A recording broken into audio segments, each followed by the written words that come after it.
You've been carrying it in your wallet your entire life. You've handed it over thousands of times, received it back thousands more. But here's something nobody ever taught you in school, something that once you see it, you can't unsee it. The US dollar bill, the single most circulated piece of paper in the modern world, is covered in symbols. Not decorations, not artistic flourishes, symbols. Deliberate, precisely placed, architecturally embedded symbols that point toward something the official explanation struggles to fully account for. And the deeper I looked, the more that explanation began to collapse. Let's start with what we're told. We're told that the symbols on the dollar bill are patriotic, Masonic perhaps, remnants of Enlightenment ideals translated into American iconography by the Founding Fathers. The all-seeing eye, the pyramid, the eagle, the Latin phrases, all of it explained away as 18th century symbolism, the aesthetic vocabulary of a new republic reaching for legitimacy. Progress, revolution, the march of rational thought. That's the story, but here's the first anomaly. If these were simply decorative choices, historical artifacts of a particular moment in American design, you'd expect them to have been updated, revised, modernized over time. Some elements holding on, some fading, some adapted. You'd expect something to change. Almost nothing did. And what survives indicates that these symbols were far more carefully preserved than any purely aesthetic tradition would require. The Great Seal of the United States, adopted in 1782, contains two sides. The obverse, the side everyone knows, shows the eagle. The reverse shows the pyramid with the all-seeing eye hovering above it. Both sides appear on the dollar bill, but here's the strange part. The reverse of the Great Seal, the pyramid side, didn't appear on American currency until 1935. Not 1782, not 1790, not gradually over the course of the 19th century. 1935, a full 153 years after the seal was designed. This raises a simple but critical question. Why would a symbol created in 1782, officially adopted as part of the nation's seal, be kept off the nation's currency for over a century and a half, only to suddenly, deliberately, be placed there in the middle of the Great Depression? No one seems to ask this question. I started asking it. The official explanation is that President Franklin Roosevelt, himself a Freemason, approved the design in 1935 as part of a broader redesign of American currency. That explanation held for me until I found a particular detail in the designer's notes that were archived but never widely publicized. The placement of the pyramid, the spacing of the eye, the precise geometric relationships between the elements on the bill were not arbitrary. They were calculated, measured, aligned to ratios that don't appear anywhere in standard design documents of the era. The pyramid on the dollar bill has 13 steps. The official explanation is that this represents the 13 original colonies. Fine, I accept that framing, at least as a partial answer. But here's where the official explanation begins to strain. The number 13 appears on the dollar bill not once, not twice, but repeatedly, obsessively, in ways that far exceed any practical commemorative purpose. 13 stars above the eagle's head. 13 stripes on the shield. 13 arrows in the eagle's left talon. 13 olive branch leaves in the right talon. 13 olives on the branch. 13 layers to the pyramid. The Latin phrase above the pyramid, annuit coeptes, has 13 letters. Pause on that.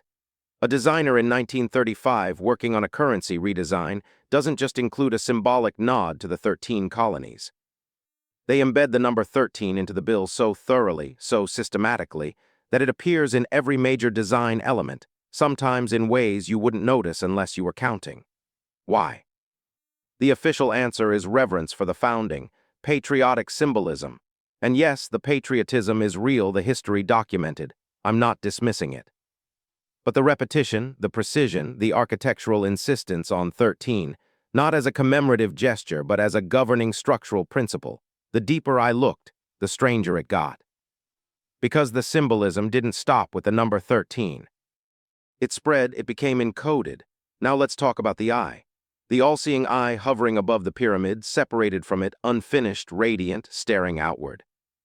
We're told this is the eye of providence, a symbol of divine oversight, God watching over the nation.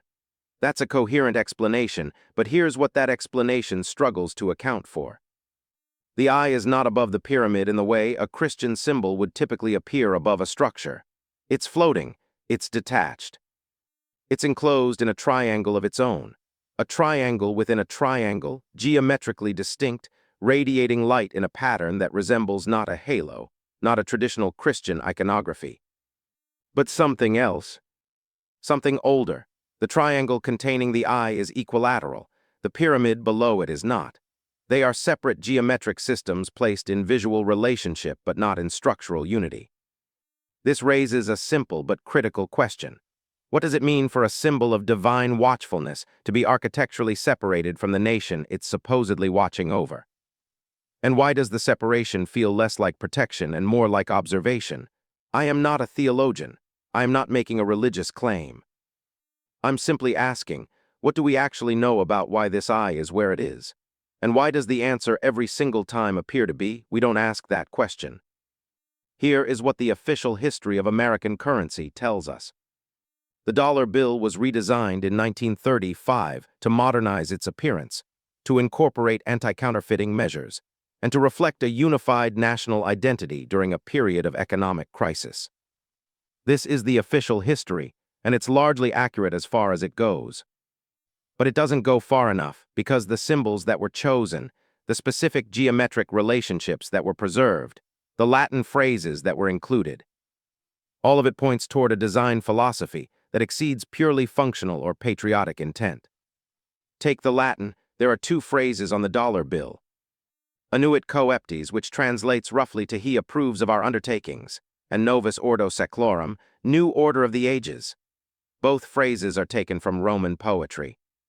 Specifically from Virgil's Eclogues, a pastoral work that imagines a golden age returning to the world under divine favor. Not a Christian golden age, not explicitly, a classical pre-Christian golden age. The use of these phrases places the American project not in a Christian eschatological framework, but in a classical, cyclical, hermetic framework where ages rise and fall, and new orders emerge from the ruins of old ones. Sound familiar? It should, because we've been here before, not metaphorically, historically.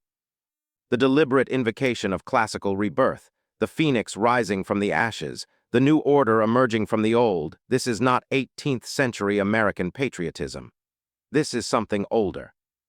This is Renaissance Hermeticism. This is the vocabulary of societies that understood symbols not as decorations, but as active instruments, carriers of meaning that operate whether or not the observer consciously decodes them. And here's something that doesn't make the textbooks. The designer of the 1935 dollar bill, the man who translated these symbols onto currency, was not working in isolation. He was working within a broader network of Masonic influence, occult study groups, and Rosicrucian societies that were, by the 1930s, deeply embedded in American civic and intellectual life. Not fringe groups, not marginal mystics, influential architects, government advisors, university professors, men with access, men with reach. Men who believed, and this is documented, that symbols could shape consciousness. That geometric relationships could embed meaning into the daily life of a population, without that population needing to understand what was being embedded. This raises a question I keep returning to. Was the symbolism on the dollar bill primarily an aesthetic choice, or was it an esoteric one wearing an aesthetic mask? I'm not answering that. I'm asking it. Let me describe the coordination problem plainly, because I think it deserves to stand on its own. For the symbols on the dollar bill to function as passive historical decoration, you would need several things to be true simultaneously.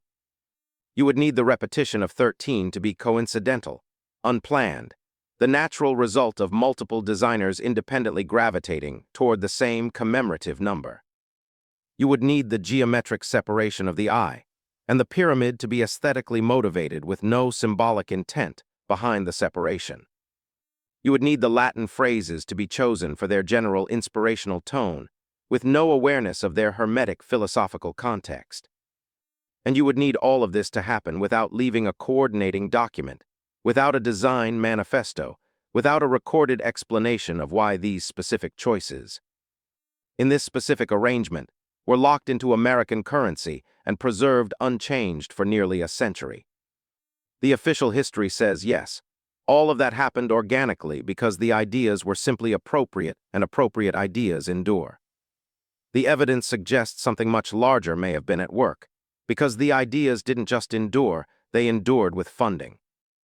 The institutions that supported Masonic scholarship in the early 20th century, and there were specific identifiable foundations, some of which exist to this day, were also connected to the Treasury Department redesigns, the Hermeticism conferences of the 1920s and 30s, and the early think tanks that shaped American civic symbolism. This is documented, this is not speculation. What is speculation, and I want to be clear about that, is the question of whether the symbols on the dollar bill were placed there with full awareness of their esoteric function.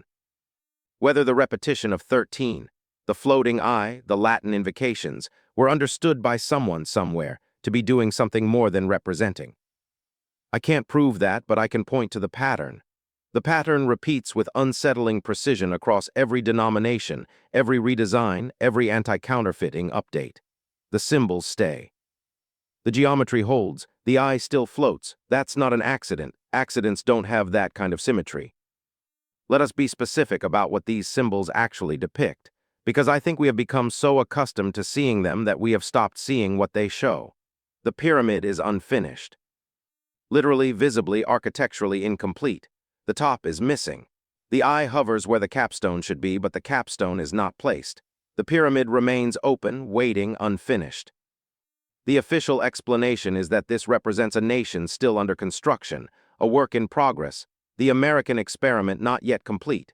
That's a reasonable explanation. It would be entirely satisfying if not for one thing. The date at the base of the pyramid is not 1776, the year of independence. It's 1776 in Roman numerals, MDCCLXXVI, placed at the foundation of an unfinished structure beneath a floating eye in a design adopted in 1935. The pyramid doesn't say, "We are building." It says, "We have been building since 1776, and the work is not yet complete, and the eye is not yet seated. And the capstone is still to come." That is not a statement about national progress. That is an eschatological claim. That is a statement about a process that spans generations, that requires coordination, that will conclude when the eye, the watching presence, the divine or not so divine authority, is finally placed at the apex. And when that happens, the pyramid will be complete. The new order of the ages will be fully established, and the work, whatever the work actually is, will be done. Now I need to talk about something that appears on the dollar, and then, with remarkable consistency, appears nowhere in mainstream discussion of it. The eagle on the obverse side of the bill holds two objects. In its right talon, an olive branch, symbol of peace. In its left talon, a bundle of arrows, symbol of war. The eagle's head is turned toward the olive branch, suggesting that America favors peace but is prepared for war.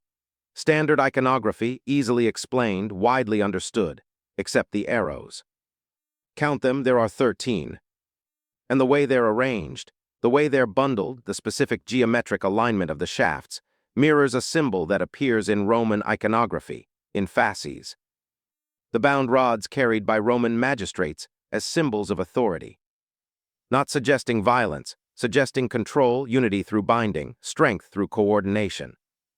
The fasces, from which we get the word fascism, though the symbol predates the political ideology by millennia, represents the idea that individual weakness becomes collective strength when bound together under a single authority.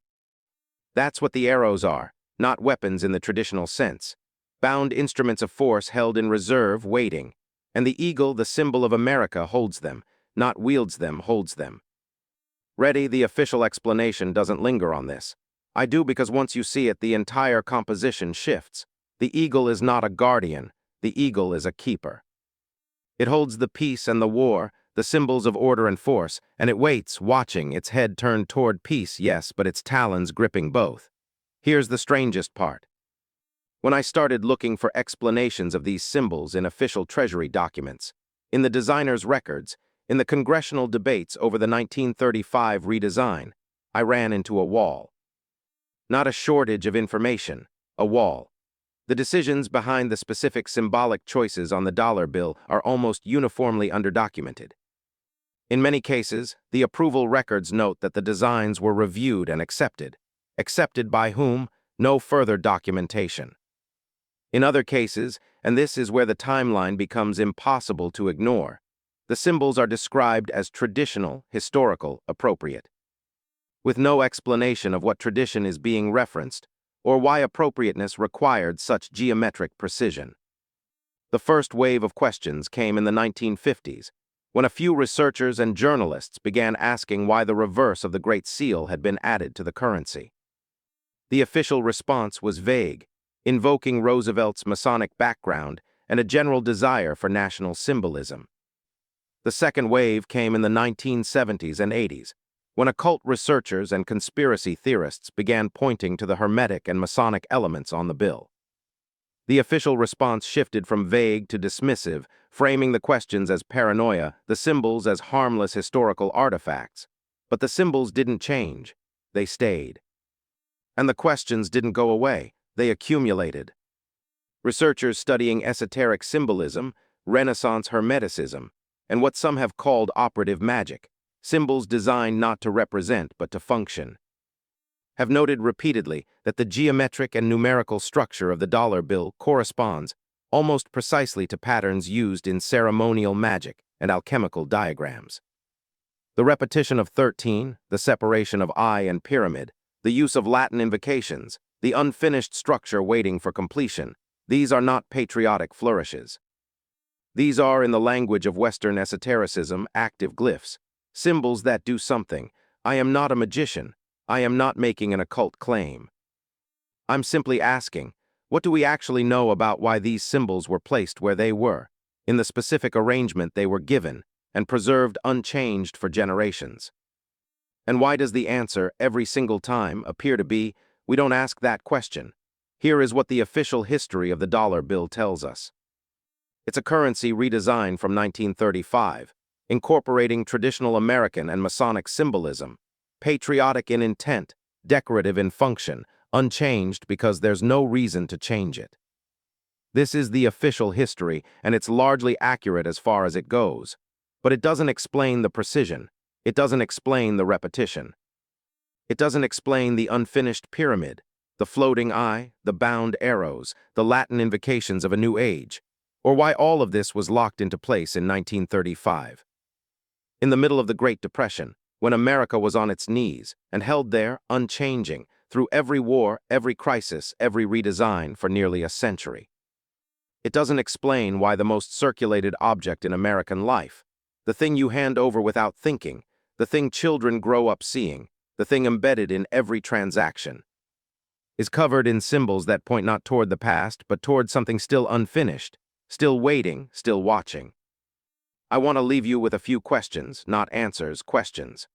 Why was the reverse of the Great Seal, designed in 1782, kept off currency for 153 years, and then suddenly placed there in 1935?